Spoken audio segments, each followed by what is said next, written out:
Na palavra de Deus está escrito: de graça recebeste, de graça dai.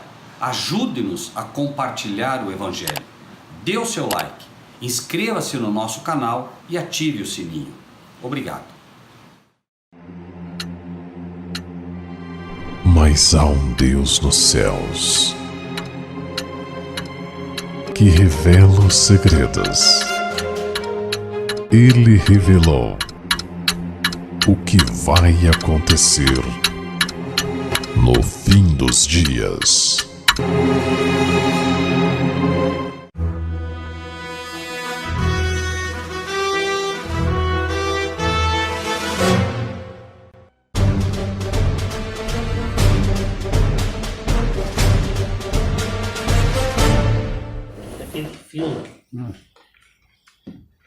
Ok, Mateus 5, a partir do versículo 1 então, tá? Jesus, vendo a multidão, subiu a um monte e, assentando-se, aproximaram-se dele os seus discípulos. E, abrindo a boca, os ensinava, dizendo: Bem-aventurados os pobres de espírito, porque deles é o reino dos céus. Bem-aventurados os que choram, porque eles serão consolados. Bem-aventurados os mansos, porque eles herdarão a terra. Bem-aventurados os que têm fome e sede de justiça, porque eles serão fartos. Bem-aventurados os misericordiosos, porque eles alcançarão misericórdia. Bem-aventurados os limpos de coração, porque eles verão a Deus. Bem-aventurados os pacificadores, porque eles serão chamados filhos de Deus. Bem-aventurados os que sofrem perseguição por causa da justiça, porque deles é o reino dos céus. Bem-aventurados sois vós, quando vos injuriarem, perseguirem, mentindo, disserem todo mal contra vós por minha causa. Exultai e alegrai-vos, porque é grande o vosso galardão nos céus, porque assim perseguiram os profetas que foram antes de vós. Esse é o primeiro sermão que Jesus prega. Primeiro sermão, a primeira aparição de Jesus, a primeira vez que ele realmente fala ao povo é aqui. É conhecido, né, como o Sermão do Monte ou o Sermão da Montanha, né? Jesus, ele nasce, né, ele fica praticamente recluso, né, até a idade madura, que é quando ele vai começar o ministério dele. Ele vai para o batismo, se batiza como um exemplo. E por que, a gente poderia perguntar, né, por que Jesus se batizou? Porque o batismo, o que é o batismo? Né? Oi? É o nascer de novo. Mas para que a gente se batiza? E aqui, claro, vem um confronto inicial já com aquilo que muitos ensinam, né? O batismo, em primeiro lugar, como diz, né, Jesus, né? João batizava para arrependimento dos pecados, certo? Então, a primeira coisa, o batismo é você dizer a Deus que você se arrepende de cometer pecados. A primeira coisa. E segundo, é o novo nascimento. Você nasce de novo. É como se você morresse nas águas do batismo. É por isso que, embora isso seja desafiador, é por isso que o batismo de crianças não tem valor para o céu. Entende? O céu não aceita batismo de crianças. E a razão é simples. Porque a criança, até os 12 anos de idade, ela não é responsável por suas ações. Então ela não tem como. Como é que ela vai se batizar para arrependimento de pecado? Se ela não é, até então, né, responsável pelos pecados que ela comete, certo? E o mais importante, o batismo, ao contrário também do que se pensa, você não pode ser batizado, você tem que batizar-se. Qual é a diferença? Aceitar. Ah, muito bem. Querer, aceitar. O céu só aceita a tua livre escolha, o exercício do livre-arbítrio. Você diz, eu quero batizar-me. Eu quero. Aí, claro, aí sim a pessoa vai batizar você. Mas em realidade, né, há uma diferença enorme entre ser batizado e batizar-se. Ser batizado é até contra a tua vontade, né? A criança não sabe o que está acontecendo. Por isso o céu não aceita, entende? Porque ela não precisa ser batizada e porque o céu espera que a pessoa diga, eu quero ser batizado. E lógico, isso só pode acontecer na fase adulta, quando ele é responsável. Então ele diz, Senhor, eu reconheço que sou um pecador, por isso, né, a Bíblia é perfeita, o Espírito de Deus convence do pecado. Esse é o primeiro trabalho. Quando ele convence a pessoa que o sujeito é pecador, agora ele quer a cura. A cura é o batismo. Tem que nascer de novo, Jesus diz, né? E a fórmula que ele emprega é o novo nascimento. Tá? E aí você nasce de novo e literalmente o céu aceita você como uma nova criatura E agora você deixa de ser, quando a gente fala nova criatura, também é importante entender isso. Todos nós nascemos, é outro erro que se comete. Não, todo mundo é filho de Deus. Não é verdade. Não é. Todos nascem como criaturas de Deus. Quando você aceita ingressar na família celestial, você passa a ser um filho de Deus. Certo? Por que isso? Porque o céu e Deus, obviamente, ele te faz um convite. Eu quero adotá-lo. Você quer que eu te adote? Sim, eu quero. O que é o sim, eu quero? No batismo. Então você é uma criatura. Para você ser um filho de Deus, você precisa nascer de novo. Esse novo nascimento, agora você nasce como uma pessoa espiritual.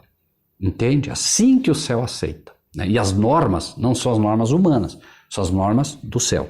Então você nasce de novo, o céu agora aceita você, o céu agora não vê você mais como um pecador, certo? Mas vê você como alguém coberto pelo sangue de Cristo, coberto com o manto do Cordeiro, certo? Esse é o novo nascimento que a Bíblia fala muito, tá? E Jesus, né, ele vai então para o batismo, e se ele não tinha pecado e não precisava de um novo nascimento, por que ele se batizou? Porque Jesus não é apenas o nosso Salvador, ele é o nosso exemplo.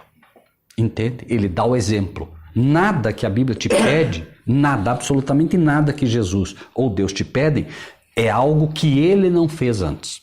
Entende? Então ele tem experiência no que ele fala. Ele não diz, ó, faça e...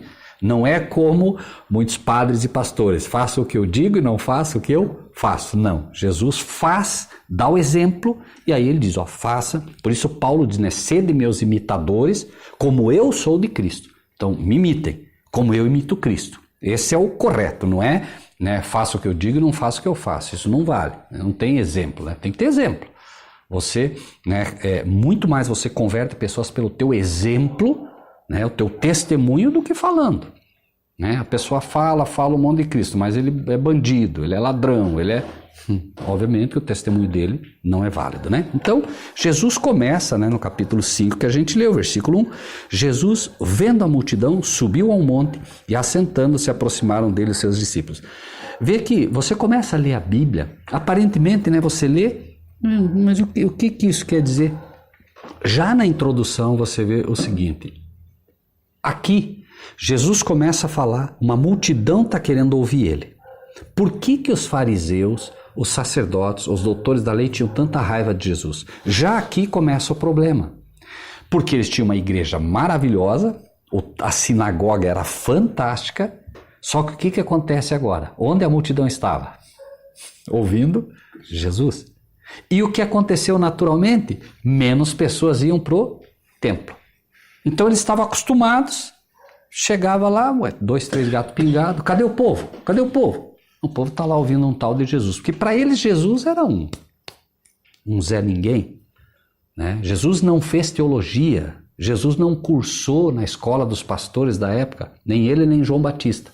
Por isso eles diziam, né? Como sabe este letras não as tendo aprendido?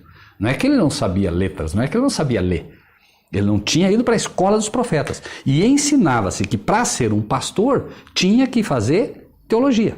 É a mesma coisa hoje. Não, tem que ir para o seminário, tem que fazer teologia. Pergunta, qual dos discípulos que Jesus chamou que tinha teologia? Qual deles? Nenhum. Veja só, tudo isso são lições para nós. Entendem? As escolas de teologia da época estavam completamente corrompidas. Ensinavam tudo errado. João Batista era filho de Zacarias. Zacarias era da ordem dos sacerdotes. Zacarias era obrigado a colocar João Batista na escola. Obrigado. Só que o que ele fez? O Espírito de Deus, não. Se você colocar ele, você vai estragar ele. João Batista foi para o deserto. Para quê? Sozinho aprender com as Escrituras e com Deus. Por isso ele sabia coisas que os fariseus não sabiam. E Jesus a mesma coisa. Com 12 anos, Jesus estava ensinando eles no templo. Né? Mesma coisa. Com o que Jesus aprendeu? Com a Bíblia. Com a Bíblia. Só. Então a Bíblia é suficiente para te ensinar o caminho da salvação. E que desde a tua meninice sabe as sagradas letras que podem fazer-te sábio para a salvação. Né? Timóteo. Então vejam como está todo errado o sistema. O sistema está completamente corrompido. E claro, daí alguém veio e diz assim, não, mas só você que sabe disso? Gente, infelizmente, né, na entrevista, inclusive, que a gente deu agora, ela perguntava, Rogério, mas o Apocalipse, por que as pessoas não entendem? Né?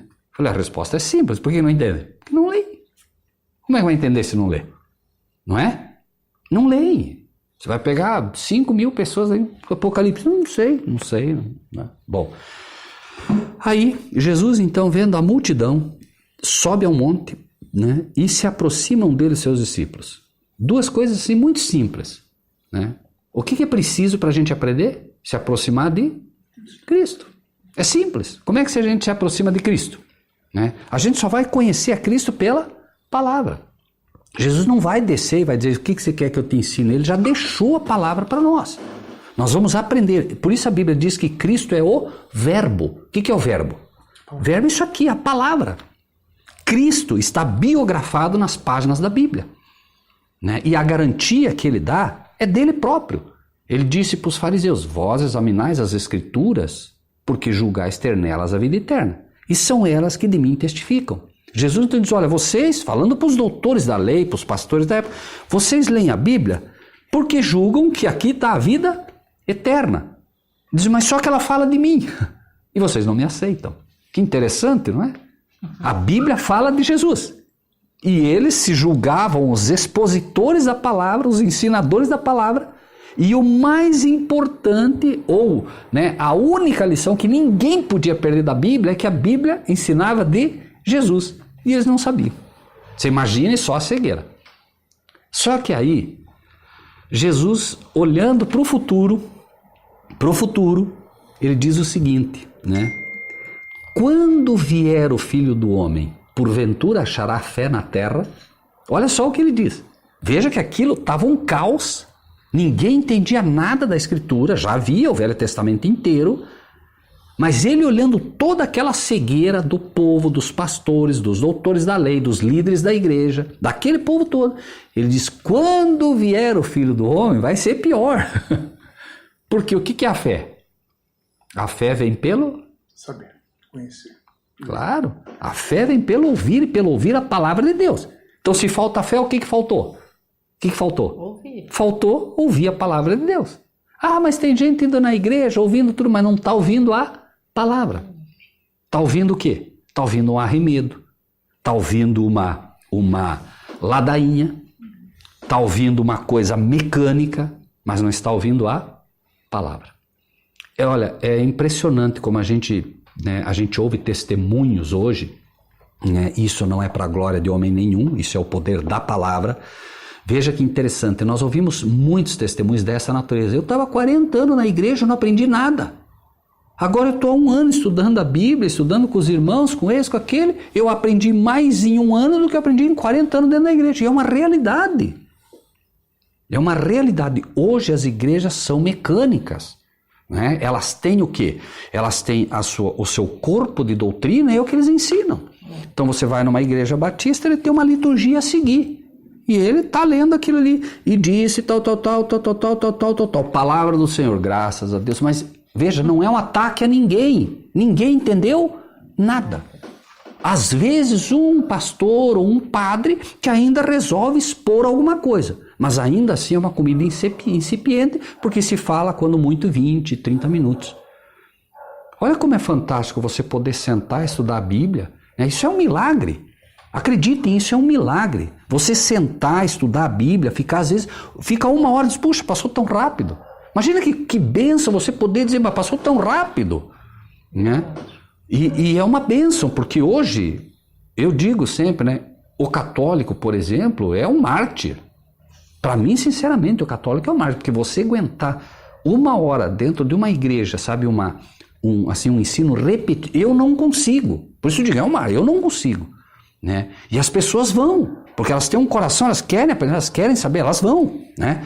E assim também várias igrejas. Né? Hoje, infelizmente, a palavra está sumindo das igrejas. E é por isso que a igreja experimenta essa corrupção violenta. Porque o poder de transformação está na palavra.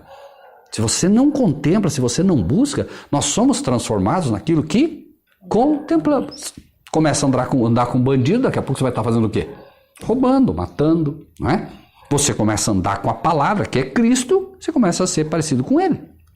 Né? Então, ele vem e começa, né, abrindo a boca os ensinava, dizendo, versículo 3, bem-aventurados os pobres de espírito, porque deles é o reino dos céus.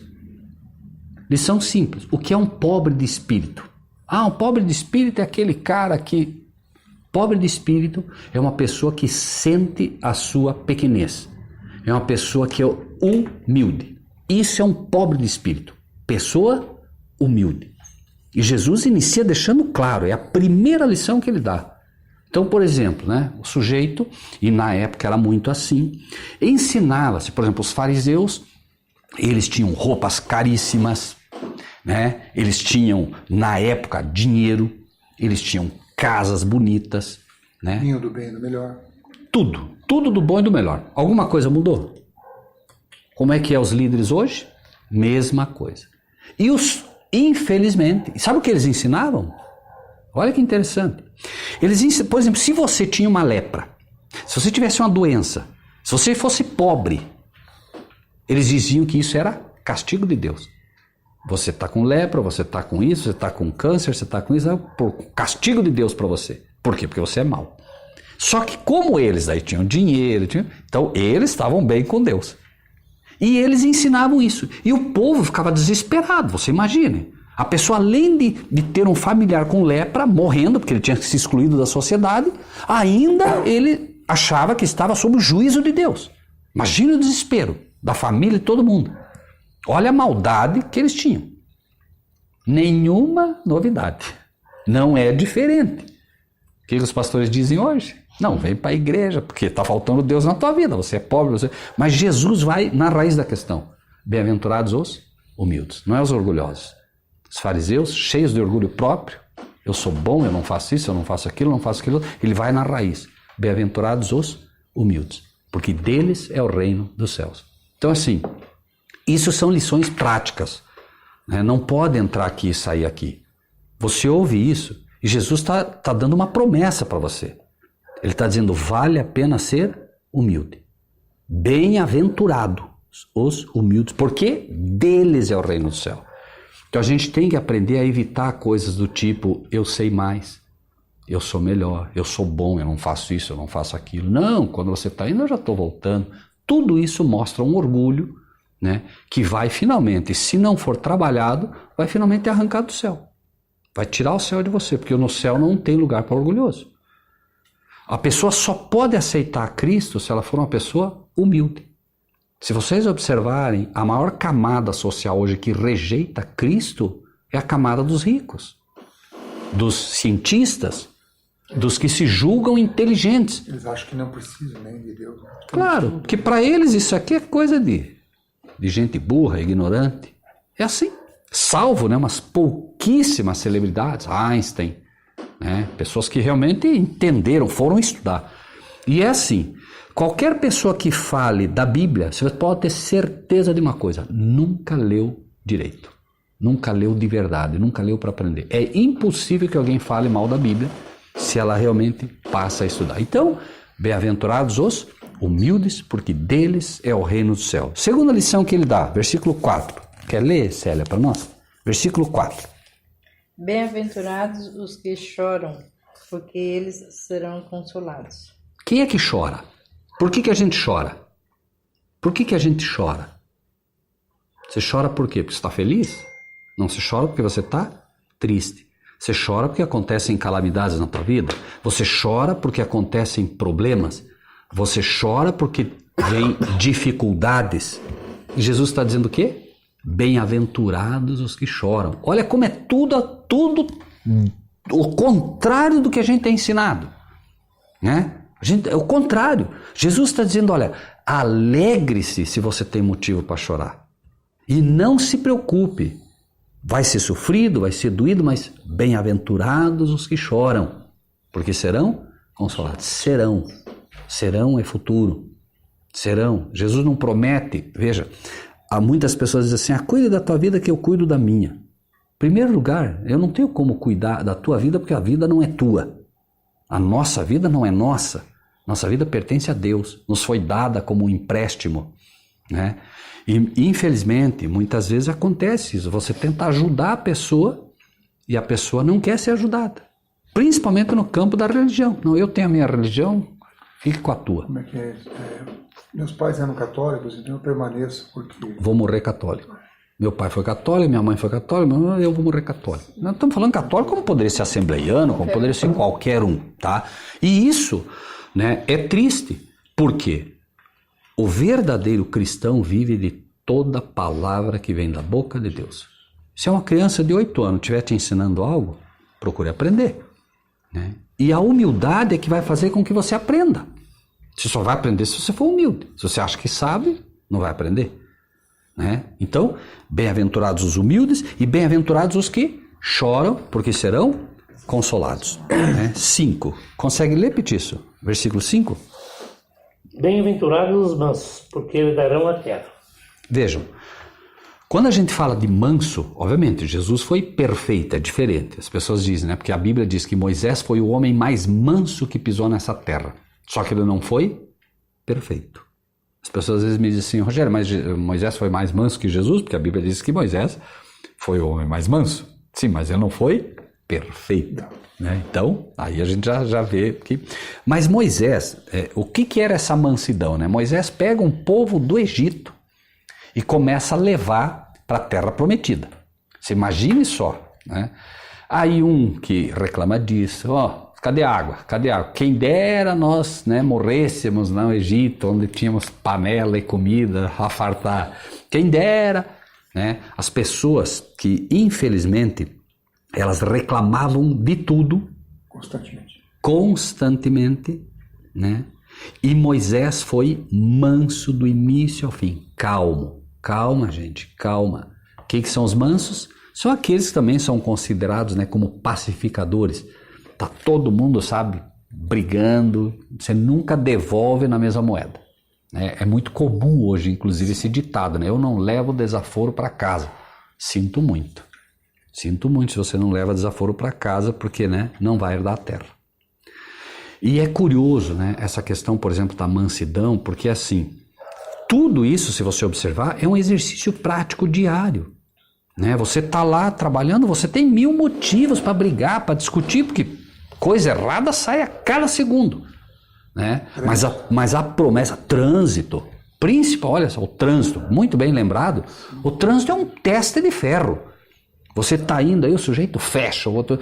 Pode ver, se o sujeito é manso, né? Por isso a palavra também diz, né? A palavra calma amansa o furor, né? As versões. Ou seja, o sujeito vem todo bravo em cima de vocês. Não, por favor, calma, né? A coisa ameniza. Às vezes o maior problema não é nem o que você fala, mas como você fala, não é? A forma como você se comunica, a forma como você se expressa faz toda a diferença, né? E é curioso aqui porque assim, de um modo geral as pessoas dividem, ou já não, esse é salvo, esse é perdido. Mas a Bíblia tem separações entre os salvos. Você vê, os mansos, não diz que os mansos vão herdar o reino do céu. A Bíblia diz que os mansos herdarão a terra. Por isso que dá tanta confusão. Aí você vai ver, por exemplo, o grupo Testemunho de Jeová dizendo, não, os salvos vão morar na terra. Outro, não, vão morar no céu, olha aqui, ó. Aí um pega... E por que se perde tanto na Bíblia? A gente já falou disso. Por que hoje se erra tanto? A Meire, um exemplo hipotético, a Meire abre a Bíblia para ler. Aí o que ela faz? Bem-aventurados os pobres de espírito, porque deles é o reino dos céus. Ah, tá vendo? Olha aqui, ó, vão para o céu, não vão? Texto isolado do contexto. Ela estudou só isso aqui, então para ela, para onde vão os salvos? Para o reino dos céus. Mas a Célia vai lá e estudou bem-aventurados os mansos, porque eles herdarão a terra. Daí ela vai dizer que eles vão para onde? Para a terra. Só que é preciso, né, o quê? Ler o contexto.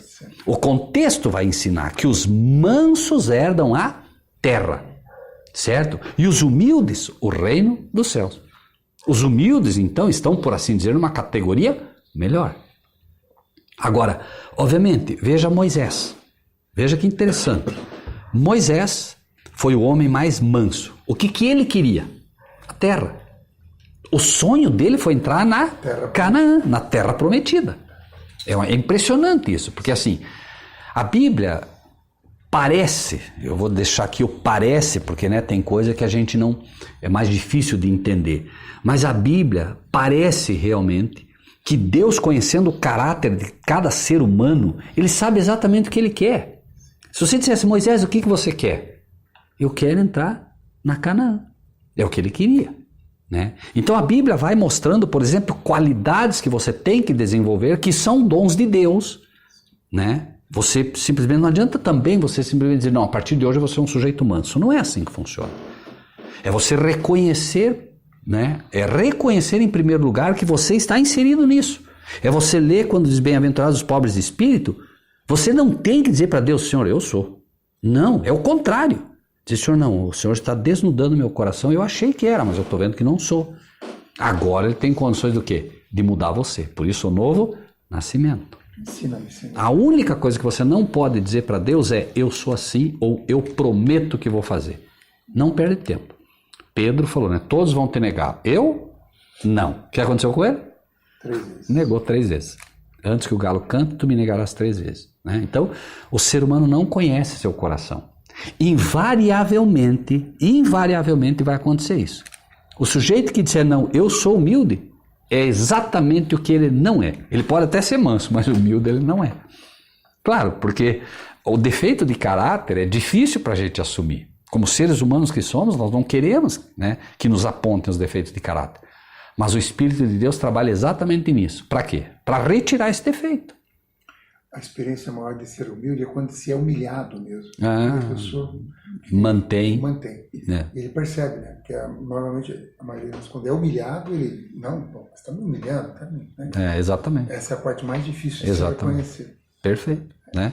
A pessoa não quer ser humilhada, quando em realidade a Bíblia também diz, né, dos humilhados que serão exaltados. Exatamente. Né? Então, a gente, no final das contas, é como se Deus dissesse assim, né? Você, por exemplo, começa a reclamar com Deus, Senhor, mas dá tudo errado na minha vida, filho, agradeça por isso, porque o teu galardão não é aqui, é lá. Né? Então, por exemplo, um exemplo bem simples, né? Você, dessa questão de humildade, né, junto com a mansidão e tudo mais, né? Porque no final das contas, nós, por exemplo, podemos não ser humildes, não ser mansos, não ser nada disso, nem pacificadores, nada. Nós podemos ter todos os defeitos, né?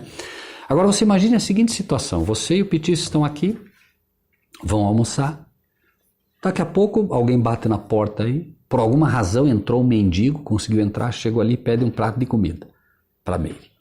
A Meire e o Petiço vão lá com todo carinho, preparam um prato bem caprichado mesmo, chega, oferece para ele, ele come, ele devolve o prato e diz assim, ó, você não fez mais que a tua obrigação. O que você sente? Vai achar que a pessoa não foi grata, né? Essa é a hora... Tem alguma coisa em troca. Essa é a hora, exatamente, nem que seja um obrigado. Essa é a hora que...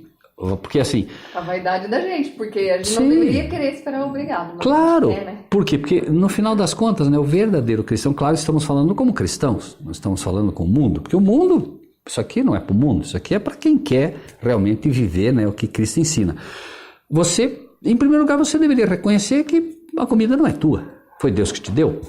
Você repartiu aquilo que não era teu, você repartiu um pouquinho do que Deus te deu. E se ele fala, você não fez mais que a tua obrigação, convenhamos. É verdade ou não é? Verdade, a nossa obrigação é o quê? Como cristãos é compartilhar. De graça recebeste, de graça dai. Agora é claro que o papel dele é agradecer.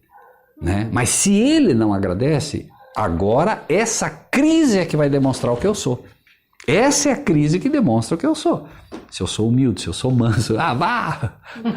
Já fica, né? Essas horas é que é difícil exercitar, não é a hora que está tudo tranquilo, né? Está tudo bem, né? Então, bem-aventurados os mansos, porque eles herdarão a terra, né?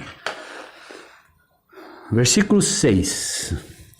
Bem-aventurados os que têm fome e sede de justiça, porque eles serão fartos.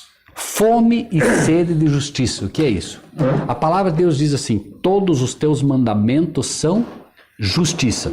Fome e sede de justiça é você realmente ter fome, vontade de fazer o que é correto. Justiça, mandamento. Por exemplo, a Bíblia diz, honra teu pai e tua mãe. Eu tenho que ter fome e sede de fazer isso. porque isso é justo. Mas hoje o que a gente vê com os filhos? Convenhamos, o que a gente vê dos filhos hoje?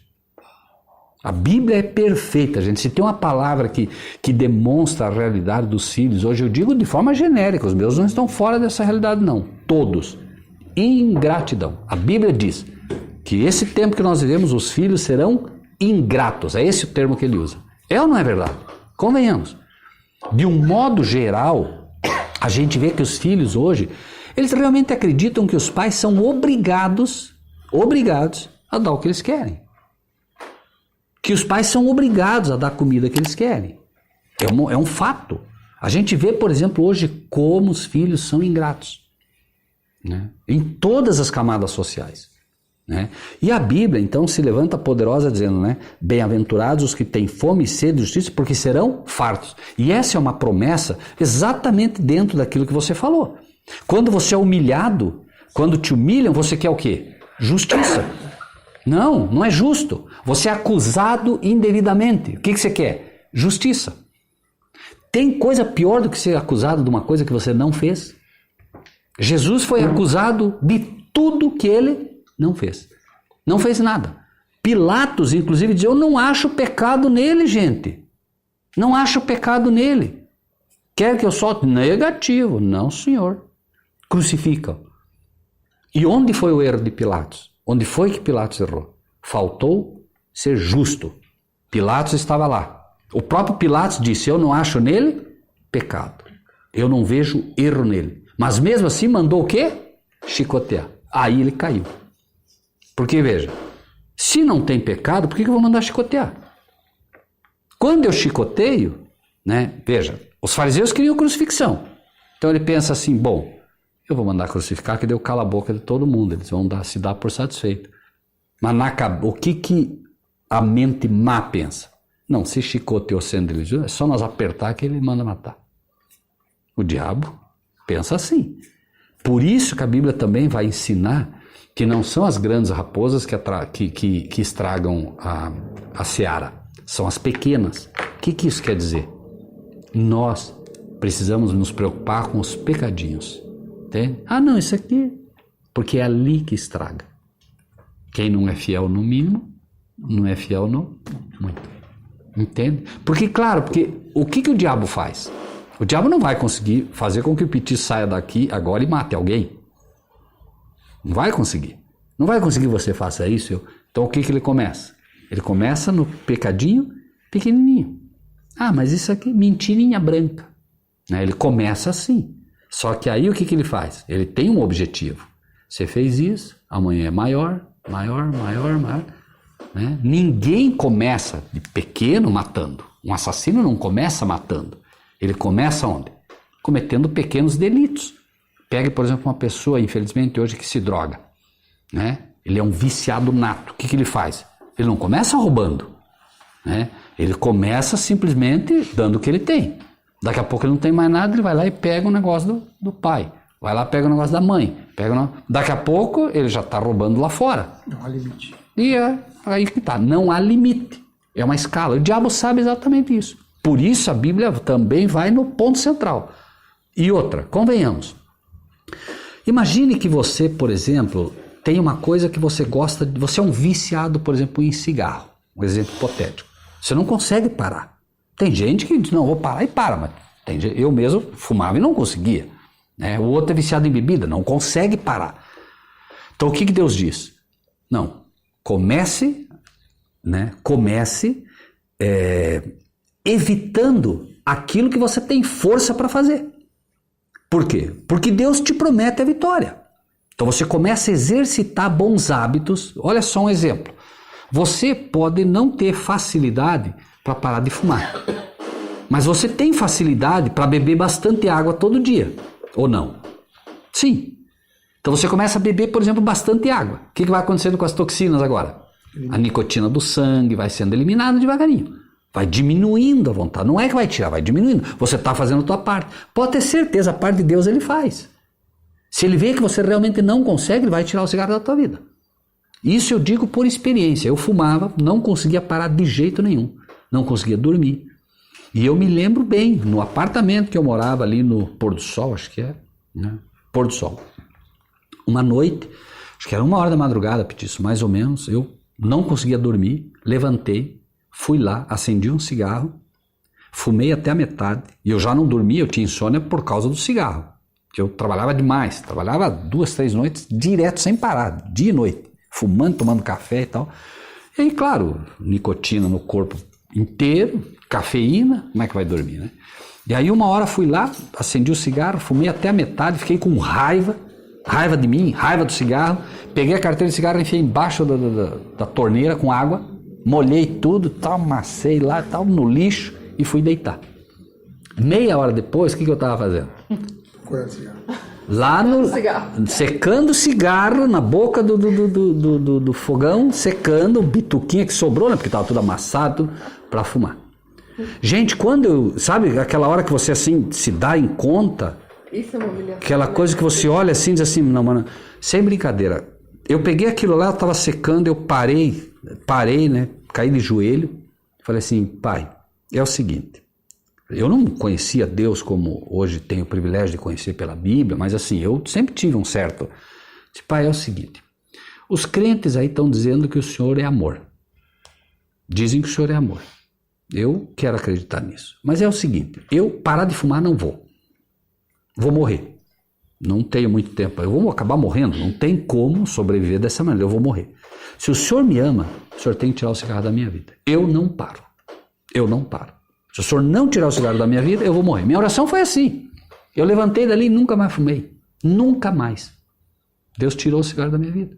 Então eu posso falar, não por teoria bíblica, eu falo por experiência. Deus tirou o cigarro da minha vida, porque eu não parava. Sem chance. Tirou. Hoje, cigarro, e é outra coisa que a gente precisa aprender. Quando Deus dá a vitória, por isso que você vê nas igrejas ali, eu não acredito em nada disso, nada. Porque eu conheço o milagre bíblico.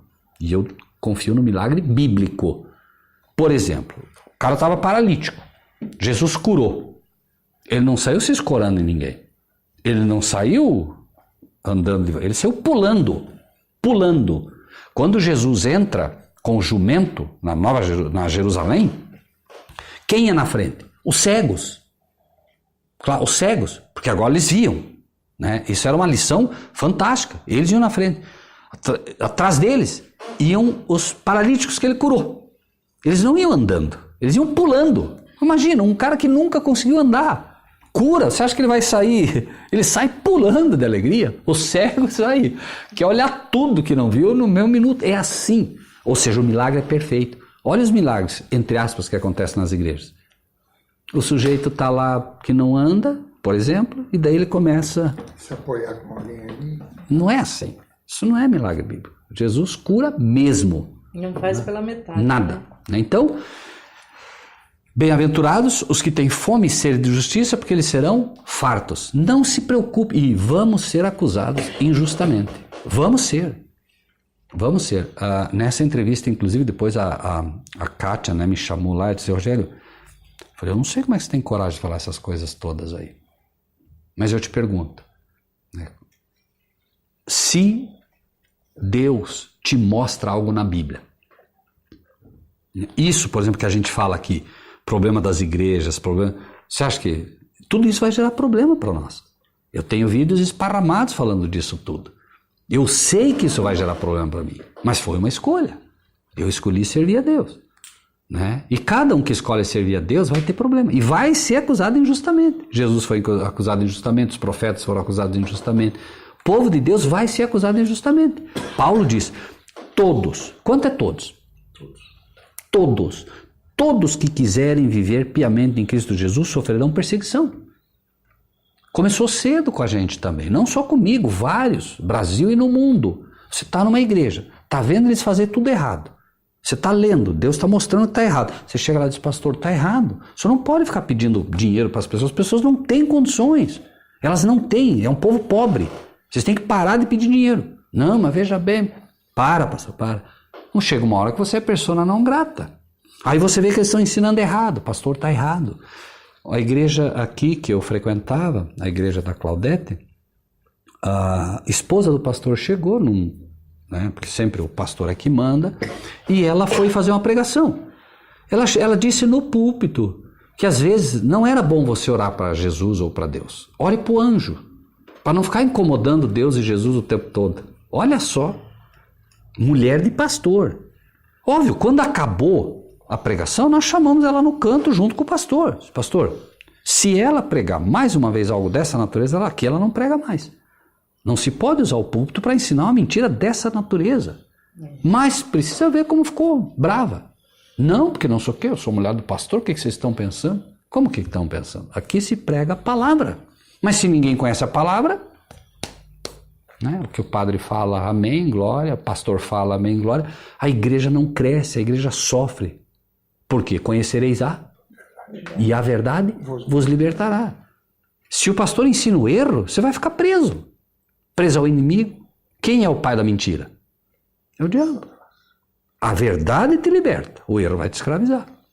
Não importa o tamanho do erro, não importa, né? Então assim, a gente vai ter problema. E nós tivemos problema, eu tive que escolher entre servir a Deus ou a igreja. Chegou uma hora, eu era ancião da igreja, eu tive que escolher. Senhor, eu não tenho mais como servir ao Senhor e à igreja. Eu aprendi a amar a tua igreja, mas eu não tenho como, eu tenho uma escolha a fazer agora. Ou eu ensino a verdade para o teu povo, ou eu ensino o que a igreja está mandando ensinar. Semana de oração. Chegava o sermão tudo pronto. Queriam que eu pregasse o que estava lá. Não, eu não vou pregar isso aqui. Não vou, não está certo. É problema. Não, você não pode, você é um ancião, não tem. Começa o problema. Agora veja, o petiço se converte. Começa a estudar a palavra de Deus. Certo? Ele começa a aprender, o que ele quer fazer? Ele quer levar para os outros o que aprendeu. Jesus disse, de graça recebeste, de graça dai. E de fazer discípulos, ensinando o que a igreja ensina? Não, ensinando o que eu vos tenho ensinado. Então ele quer ensinar isso. Pode ter certeza. Se ele começar a estudar a palavra e for lá na igreja tentar ensinar o que ele aprendeu, se prepare que ele vai ter problema. Foi assim com Jesus, foi assim com Paulo, né? Ele, enquanto Saulo, estava tudo bem. Um dia Jesus disse, Saulo, Saulo, por que você está me perseguindo? Como, Senhor? Você está me perseguindo, Saulo. Você está perseguindo os meus filhos, está perseguindo os cristãos. Aí ele cai do cavalo, né? E aí o que é dito a ele? Vai lá na casa de Ananias, vai lá aprender com ele. Esquece tudo que você aprendeu dos pastores, dos sacerdotes. Vai lá, sério, porque a cegueira aqui, é a cegueira espiritual que ele tinha. Essa era a lição. E Paulo nunca mais se recuperou completamente. Né? Tanto que diz, né? Eu, sou testemunha de que vós arrancarias os próprios olhos para nos dar. Então ele vai para os Gálatas, os caras queriam arrancar o próprio olho para dar para ele, porque com certeza tinha problema. Quem escrevia as cartas dele era Timóteo, Filipe, né? Porque ele tinha problema. Agora eu pergunto, você vê o cristianismo real como é diferente? Ele falou, eu 3 vezes orei acerca do problema, né, do espinho na carne, e me foi dito, a minha graça te basta. Então, a própria doença, por vezes, ou o próprio problema físico é algo que Deus permite que você tenha. Para quê? Para que você se mantenha humilde. Olha que interessante, se manter humilde. Porque a natureza não seria, né? Não. Então Deus ajuda. Claro, porque a Bíblia, ela é de uma sabedoria impressionante. O sujeito começa a ler, começa a achar que é o melhor que todos, e vem o problema. Deus, para mantê-lo humilde, né, ele permite que problemas ocorram, dificuldades ocorram, para que ele se mantenha humilde. Porque se ele deixar de ser humilde, ele está incapacitado para a obra. E o que a gente menos vê é a humildade, infelizmente, nos líderes. Né? O melhor banco tem que ser o do líder, o melhor estacionamento da igreja tem que ser o dele, o melhor carro tem que ser o dele, o melhor tem tudo, o melhor é o dele. Está errado. Jesus veio para servir. Eu não vim para ser servido, eu vim para servir. Ele começou lavando os pés, né? Mostrando que a humildade, né, é o início, né, daquele que realmente quer servi-lo. Né? Versículo 7. Bem-aventurados os misericordiosos, porque eles alcançarão misericórdia. Né? Hoje é praticamente impossível você aprender a exercer misericórdia assistindo televisão. Não. Pelo contrário. Pode ver. Você liga a televisão, o que aparece lá? Aparece político roubando. Qual que é a tua vontade? De exercer misericórdia? Qual que é a tua vontade? Matar. Esses bandidos, ladrão que estão Alguém colocando a gente se numa... dando bem.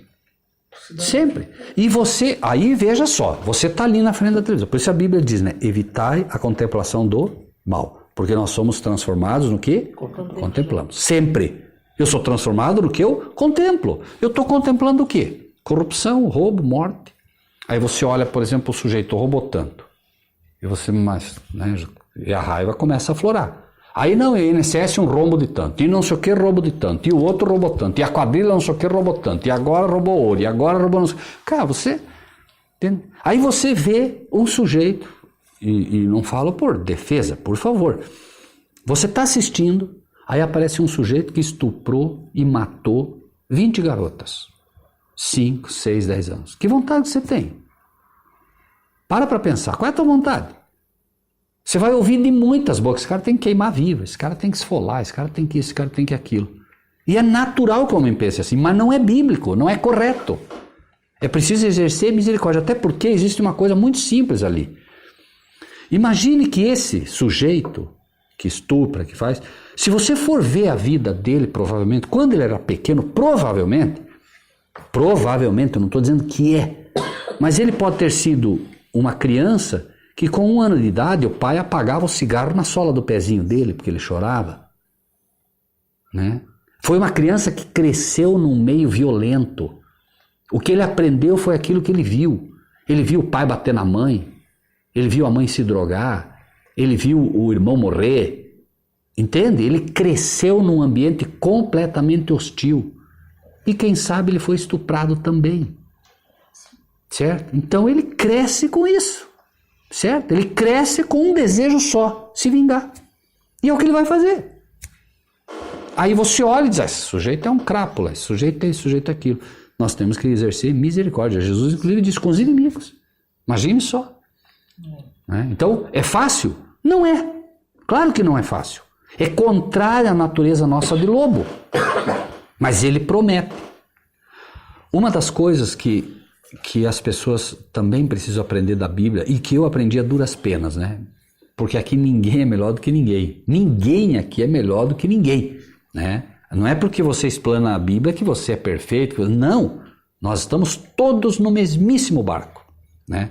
Agora, é fantástico você ver, por exemplo, a Bíblia dizendo que todas as promessas de Deus e todas as ordens dele são promessas habilitadoras. Sabe qual é a diferença? A diferença é que Deus diz assim, honra teu pai e tua mãe. Quando ele diz isso para você, você não precisa dizer para ele, a partir de hoje eu vou honrar meu pai e minha mãe. Você só precisa dizer, Senhor, eu aceito. No momento que você diz aceito, ele começa a trabalhar. Por exemplo, como é que você lê o mandamento? O mandamento você lê, né? Não matarás, não é isso? Na tua cabeça, o que isso quer dizer? O que isso quer dizer para você quando você lê não matarás? Não mate. Não mate. Não é isso? Mas está escrito não mate? Está escrito o quê? Não matarás. Matarás é o quê? Futuro. Futuro. Matarás é promessa. Não matarás é promessa. Não mates é ordem. Entende a diferença? Então Deus está dizendo assim, eu vou te dar a lei. E essa lei, eu num primeiro momento vou escrever na rocha, porque eu tenho uma lição para ensinar para vocês. Mas se você aceitar, eu vou escrever ela no teu coração. Por isso ele diz, um novo concerto, escreverei as minhas leis nos vossos corações, no vosso entendimento. Então primeiro, ele quer que você use o entendimento. Meire, não matarás. Entendeu? Ah, sim, não mates. Não, Meire. Entendeu? Sim, senhor, entendi. Não é para me matar. Não, Meire. Entendeu? O que, senhor? Leia. Aí você, não matarás. Entendeu agora, Meire? Ah, entendi, senhor. Não matarás, não é não mates. Sim, filho, agora você entendeu. Então agora, entendeu? Entendi. Se aceita? Aceito. Então agora eu vou escrever no teu coração. Entende? Primeiro eu preciso entender, certo? Eu preciso anuir com a mente. Digo sim. Agora, ele diz, então agora que você aceita? Aceito. Agora eu posso escrever no teu coração. Porque eu não vou escrever no teu coração se primeiro você não me permitir. Olha como Deus é fantástico. Entende? E a gente aprende tudo errado. Né? Para a gente é ordenança, não, Deus falou que não é para fazer, não pode fazer. Claro, é lógico que Deus quer o exercício teu, óbvio. Quem é que quer ser campeão sem participar? Não é? Deus dá para nós o privilégio de participarmos. Mas para que você nunca desanime, até o último segundo, para que você nunca desanime, será sempre uma promessa habilitadora. É uma promessa que te habilita a fazer. Ele te dá o carro, né? Você precisa saber o quê? Dirigir.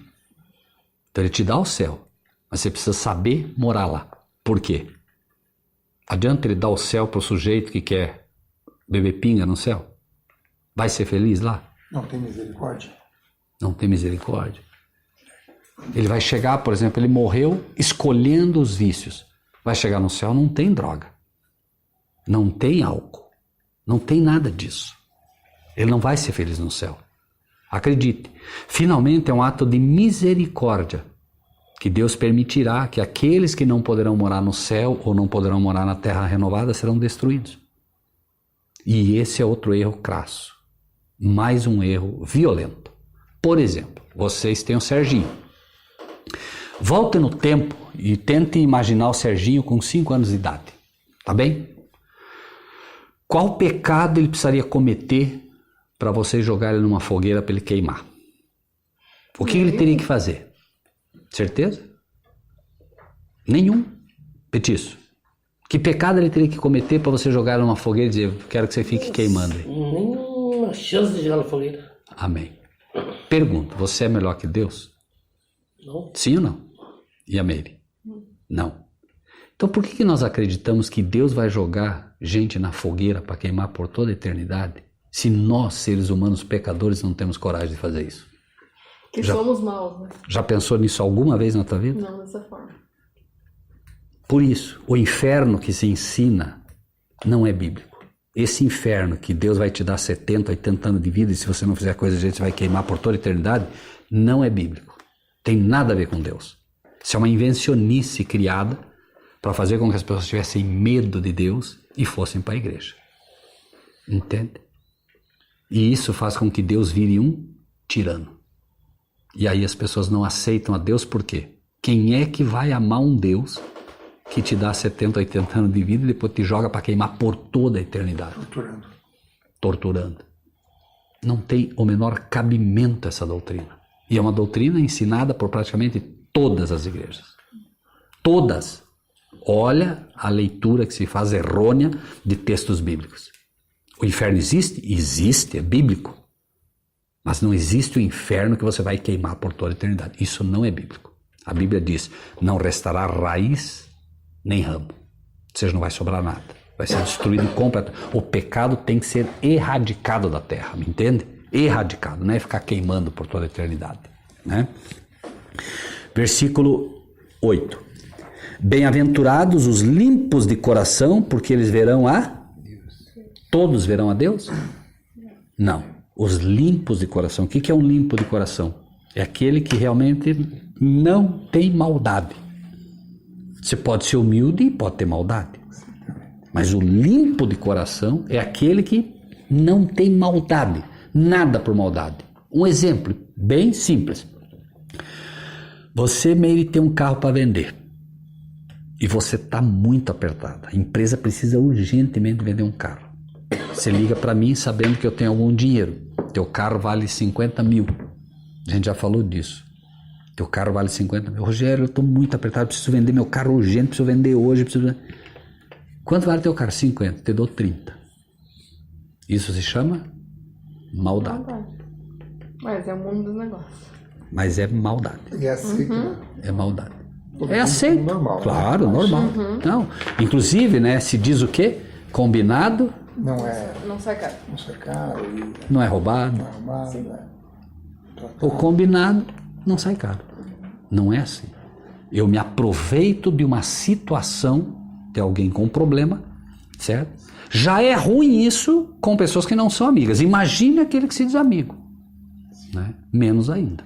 Né? Por isso a Bíblia, inclusive, vai usar termos assim que não se pode cobrar usura, inclusive. Dinheiro emprestado entre cristãos não se pode cobrar juro. Sem chance. Então, depois banco, então. Banco é banco, né? Banco é mundo. Banco é instituição. Eu digo como seres humanos, né? O cara chega e diz, não... inferno. Não tem. Não, essas, você vê, né? O banco está fora de cogitação, essas instituições não tem o que dizer. Elas são completamente contrárias aos princípios divinos. Todas elas. Não adianta você achar que... São instituídas não por Deus, né? Pelo homem, né? Muito bem, né? Então, bem-aventurados os limpos de coração, porque verão a Deus. Haverão pessoas no céu que serão pessoas que estarão mais próximas de Deus. Por exemplo, quando os anjos são expulsos do céu, foram expulsos os anjos que eram muito próximos de Deus, os querubins, anjos que não eram tão próximos, que são os anjos de luz, os serafins, e os anjos comuns. Nós vamos substituir esses anjos. Por isso Jesus disse, errais não conhecendo as Escrituras, nem o poder de Deus. Porque no céu não se casam e não se dão em casamento, mas sereis como os anjos de Deus. Então nós fomos criados, o ser humano foi criado para substituir os anjos que caíram. Para isso fomos criados. Por isso Jesus disse, na casa do meu pai, há muitas moradas. Eu vou preparar lugar para vocês. Então ele foi preparar o lugar, as casas já estão lá. Você entende? E essas casas eram de quem? Dos anjos que foram expulsos. Elas vão ser agora, né, habitadas por aqueles que vão substituir os anjos que caíram. E essa é a classe, então, né, dos salvos, mas não é... A classe de salvos não se resume a salvos e perdidos, repetimos. Tem aqueles que verão a Deus. Ah, mas os outros são proibidos de ver a Deus? Não, não é que são proibidos. Vocês são proibidos, por exemplo, de ver o Evandro Roman? Não. Vocês veem ele constantemente? Quem vê ele constantemente? As pessoas mais próximas. Claro. Isso não é porque é melhor. Não. São mais próximos, né? Com Deus também tem gente muito mais próxima. É um fato. Você começa a ler a Bíblia, começa a orar, começa a procurar obedecer a Deus, você começa o quê? Se aproximar de Deus. Veja aqui, ó. Olha só que interessante isso aqui, ó. Capítulo 5, versículo 1 que a gente está. Olha o versículo 1. Quer ler, Meire, para nós ali? O 1, por favor. Veja que interessante. 5, 1. Vendo Jesus as multidões, subiu ao monte, e como se assentasse, aproximaram-se os seus discípulos. É aqui? Isso mesmo. É isso mesmo. Olha só. Jesus, vendo a multidão, subiu ao monte e, assentando-se, o quê? Aproximaram-se dele os seus discípulos. Essa palavrinha. Os discípulos imediatamente faziam o quê? Bem próximos. É o que nós precisamos fazer. Nos aproximar dele. E vamos nos aproximar pela palavra. Entende? E está assim com Deus. Você vai se aproximando de Deus, vai aprendendo, vai procurando viver, você vai assimilando o caráter dele. Deus terá próximo a ele as pessoas que melhor assimilaram o caráter dele. O anjo que substituiu Lúcifer, que caiu, Satanás hoje, é Gabriel. Será que as pessoas perguntariam, mas por que Gabriel? Deus, será que tem política no céu? Como é que Gabriel foi escolhido para ser o anjo que substituiu Lúcifer? Foi porque foi o anjo que mais sofreu depois do Pai, depois de Cristo, com a queda do ser humano. Entende? Ele foi o anjo que mais sofreu com isso. Por isso ele foi o anjo escolhido para trabalhar, tanto que ele é o anjo escolhido para revelar, né, aos servos de Deus o livro do Apocalipse. Revelação de Jesus Cristo, a qual Deus deu para mostrar as coisas que brevemente devem acontecer. Pelo seu anjo as enviou. Olha o anjo, né, o anjo dele. O anjo mais próximo agora é o anjo que... E assim será com aqueles que estiverem mais próximos, né? Versículo 9. Bem-aventurados os pacificadores, porque eles serão chamados filhos de Deus. Está todo mundo inflamado, está aquela confusão, todo mundo querendo brigar. Tem aquele que vai pacificar. Pacificadores, em todos os aspectos. É aqueles que não põem o quê? Gasolina, a gente diz, né? Está lá pegando fogo, põe gasolina. São aqueles que o tempo todo procuram pacificar, né? Tem pessoas que têm realmente essa qualidade. Pacificação. Né? Não aumentam, não, né? Que mais? 10. Bem-aventurados que sofrem perseguição por causa da justiça, porque deles é o reino do céu, né? O que é essa perseguição por causa da justiça também? Esse é o problema todos os teus mandamentos são justiça. Você começa a defender a lei de Deus, você vai ter problema. Daqui a pouco, pessoas que tentarem defender, por exemplo, o sábado, que é bíblico, vão ter o quê? Problema. Por quê? Porque o domingo será decretado como uma lei mundial. E quem não guardar o domingo vai ter problema sério. E aí você vai ter que escolher. E aí vai acontecer isso aqui, ó. Bem-aventurados os que sofrem perseguição por causa da justiça.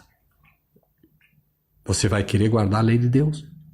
Um exemplo, por favor, não falo por mal para vocês. Veja, só para a gente entender isso. Tem um mandamento bíblico que diz assim, não farás para ti imagem de escultura, tá bem? Então não é para fazer imagem de escultura, não é para se ajoelhar para elas, nada disso. Isso é um mandamento divino, tá? Se você olhar, por exemplo, ele é o segundo mandamento da Bíblia. Quando você vai procurar no mandamento católico, não existe, certo? Eles tiraram, claro, porque eles querem comercializar. Agora você imagine você começar a dizer que não é para fazer imagem. Imagine quanto dinheiro Roma, quanto dinheiro Aparecida do Norte não ganha vendendo essas imagens. Você vai ter problema. Paulo teve esse problema, lembra? Com Diana dos Efésios. Os Efésios, eles acreditavam em Diana, que era a mesma Maria que muitos hoje ensinam, né? Essa Maria desvirtuada, não a Maria bíblica, né? E o que aconteceu? Ele começou a falar, não, Diana não tem nada a ver com Deus e tal. E aí começaram já, os que faziam os artefatos de Diana começaram a perder venda. E ele já começou a ser perseguido. Então são duas perseguições que vão ocorrer, claro, especificamente com esse tipo de idolatria e a questão do sábado que vai ser mais violenta, né? Quem tentar guardar o sábado e não guardar o domingo vai ter problema, né? Aí, 11. Bem-aventurados sois vós quando vos injuriarem e perseguirem e mentindo disserem todo mal contra vós por minha causa. Então eles vão mentir sobre você, eles vão falar mal de você. Por causa de quem? De Cristo. Se você não procurar seguir a Cristo, não vai ter problema. Ninguém vai falar mal de você, ninguém vai te incomodar. Porque quem é que faz com que você seja perseguido? Quem é que faz com que você seja injuriado? Quem é que fala todo mal? É o inimigo, é o diabo. O diabo olha para você e diz, não, essa menina, esse sujeito, esses aqui, são pessoas que servem a Deus. Nós precisamos fazer eles abandonar a Deus. E vai ser como? Com ameaça, com perseguição. Eu fazia com os profetas, né? E finalmente, né? Olha só, encerra assim, né? Exultai e alegrai. Olha que interessante, então, veja bem. Se você for procurar ser pobre de espírito, humilde, se você procurar ser manso, se você procurar ter fome e sede de justiça, se você procurar ser misericordioso, se você procurar ser limpo de coração, se você procurar ser um pacificador, se você sofrer perseguição por causa da justiça, se falarem mal de você, se perseguirem você, não é para reclamar, o que é para fazer? Exultai e, o que diz ali? Alegrai-vos. Tudo o contrário, por isso eu falo, tudo o contrário. Hã? Tá no caminho certo. Amém. Está no caminho certo. Exultai e alegrai-vos, porque é grande o vosso galardão nos céus. Por quê? Porque assim perseguiram os profetas que foram antes de vós. Então, por exemplo, quando você escolhe servir a Deus, isso vai, veja, contrário do que dizem os pastores. Não, você aceitou a Deus, vai só maravilha agora. Só de boa. Acabou o problema na empresa, acabou o problema no casamento, acabou tudo. Nada disso, é o contrário. Aceitou a Cristo de verdade, aceitou a palavra de verdade, vai ser um monte de problema. Mas por quê? Porque agora você é um candidato ao reino do céu. Agora o teu galardão é lá. Para começar, já é excluído da sociedade, né? Não, Sim. esse aí não dá nem para chamar. Esse é um crentão, né? Esse é um crentão quadrado. Essa Não menina chama essa criatura, não. é assim. É alto. E na verdade é assim mesmo, porque não há... O momento que você começa, né, a estudar a Bíblia, aprender com Deus, a andar com Deus, as coisas do mundo perdem a atração. Perdem essa coisa, sabe, dessas coisas mundanas assim, né? Não digo essas reuniões sociais, saudáveis, nada disso. Eu digo essas coisas do mundo mesmo, né? Então você começa a perder aquilo. E os amigos automaticamente se afastam. Por quê? Porque você chega lá, o assunto não bate. Você está ali querendo falar do assunto que é a vida eterna. Mas o mundo não quer saber. Então você é automaticamente excluído, né? Não é nem por maldade, é natural. Andarão dois juntos se não estiverem de acordo? Não é o que a Bíblia diz? Não tem jeito, né? Então, automaticamente, você nasceu de novo, você é uma criatura espiritual, né? Você é um ser espiritual, agora você é um filho de Deus.